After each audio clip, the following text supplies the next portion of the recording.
Hey there, welcome to day 4 of our October 30-day free Get Up and Go challenge. Sharon Horne-Ellstrom here. I am your hostess, or whatever.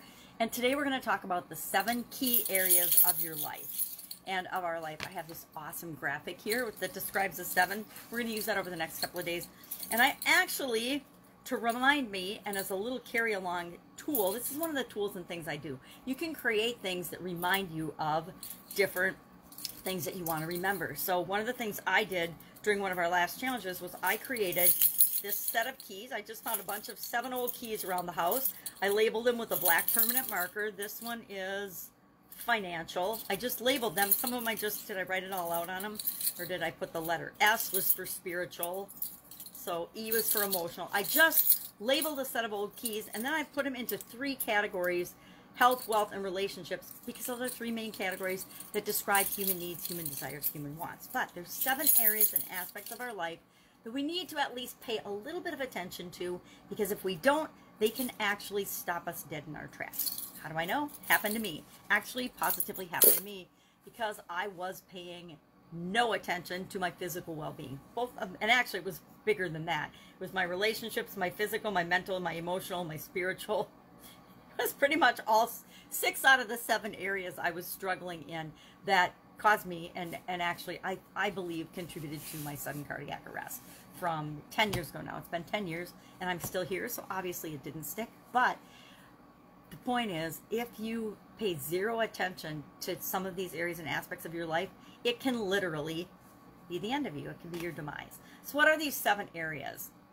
Of course, there is our physical well-being, our health, what we eat, how much we sleep, how much movement and exercise we get, and our habits. What kind of physically behaviors do we have for habits? You know, do we get out and move every day? Do we take drugs or use substance abuse or alcohol or something? Do we drink a lot of soda or eat a lot of junk food? I used to be a Diet Coke-aholic or Diet Soda-aholic. I drank like at least 2 liters a day plus 2 pots of coffee a day. Well, no wonder my body gave out. So physically, we want to keep in mind and consider, what are we doing with respect to habits, good and bad, that impact our physical level of energy. If our body doesn't work, if we don't have the energy to do the things we want to do, it's pretty hard to accomplish anything in any other area or aspect of our life. So the first area, and these are in no particular order, they're just the order I learned them from. I actually think I learned this concept from Tony Robbins probably 40 or more years ago. It was in the late 80s. I was in the hospital for the very first time.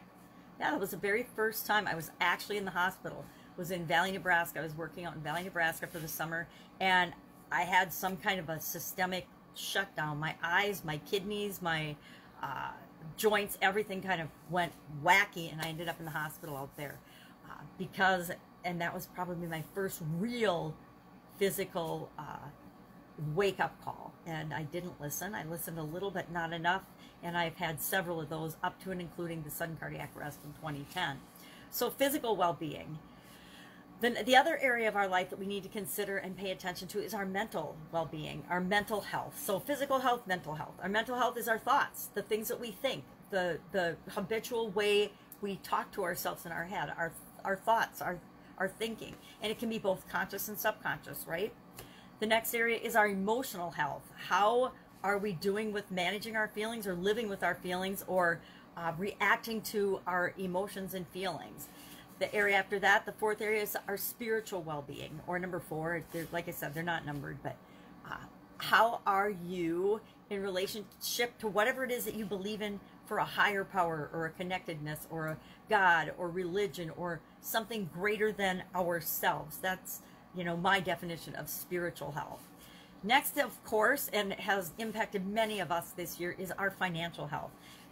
Our financial health, and so many of these areas of our life are interrelated, right?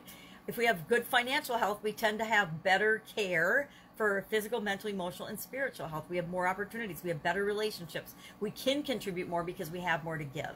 We have more than enough financially. It's easy to give and make the world a better place. So financial health, what is going on with your finances? Relationships. Now, relationships is one that is interwoven in all of the other areas and aspects of our life, right? So relationships, your significant other, your kids, your family members, the clubs and organizations and things you belong to, friendships, romantic relationships, non-romantic relationships, your parents, any kind of interaction with another human being falls under the life key of relationships. And again, that touches every other one. It's pretty hard to be involved in the next area of our aspect of our life, contribution, if you're not having any relationships. Yeah, you can just give money anonymously to things, but that would be an example of how you're not really relating to things. You're contributing, but it's not really a relationship. It's just a donation. And I think it's the difference between a donation and a relationship. You can have a relationship with an organization that you work through and contribute your time and energy and other resources, or you can just donate money. And contribution is how we show up in the world. How do you want to be remembered? What's your legacy? How are you adding value? Because I say contribution is literally adding value to the world and making the world a better place. You can define it any way you want. I personally define it as making the world a better place. Or what am I contributing to anything and everybody outside of me? What am I contributing outside of me just taking care of myself? To me, personal development and continuous improvement in my personal development is all about the 6 categories: physical, mental, emotional, spiritual, relationships, and financial.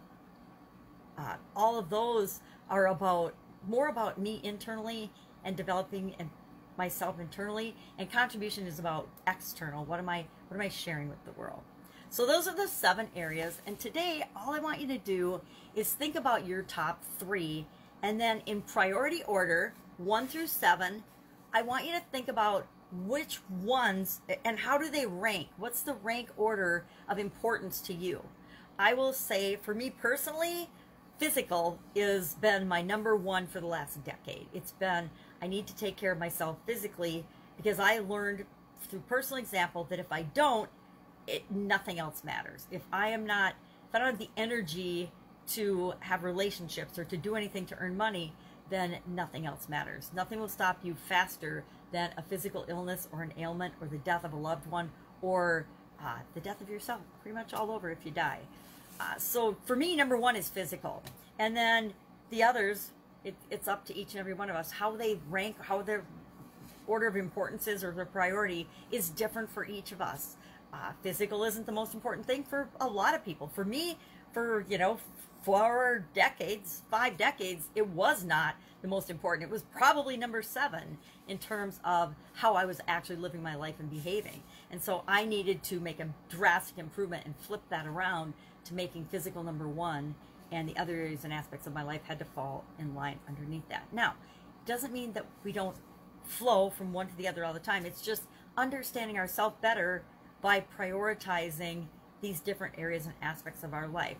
So our assignment for today, our action item, is to just share your top 3. It doesn't have to be in any order. Just say, well, I know for me it's physical, spiritual, and contribution. If that's it for you, then just share those 3.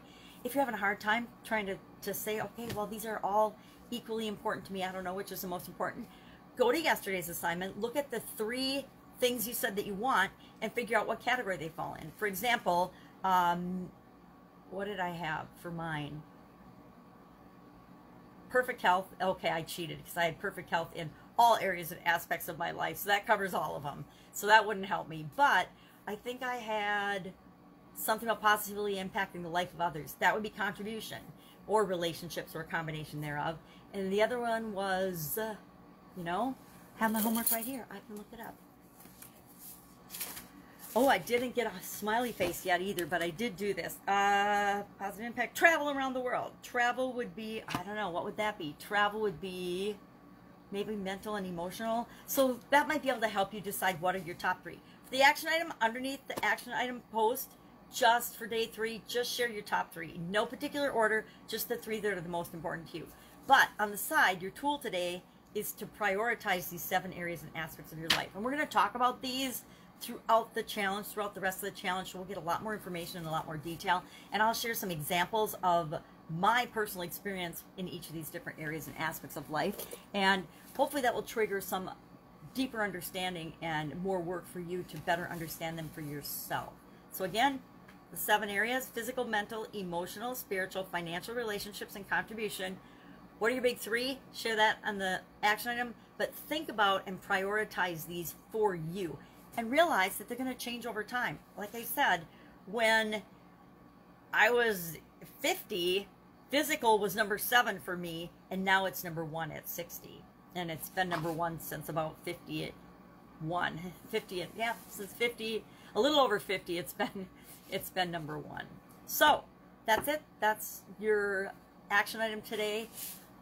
If you have any questions, ask in the comments below. Otherwise, I will be with you tomorrow with another lesson, day 5, another action item, and another tool that you can use to make your life better, deal with changes more effectively. That's it. Have an awesome day.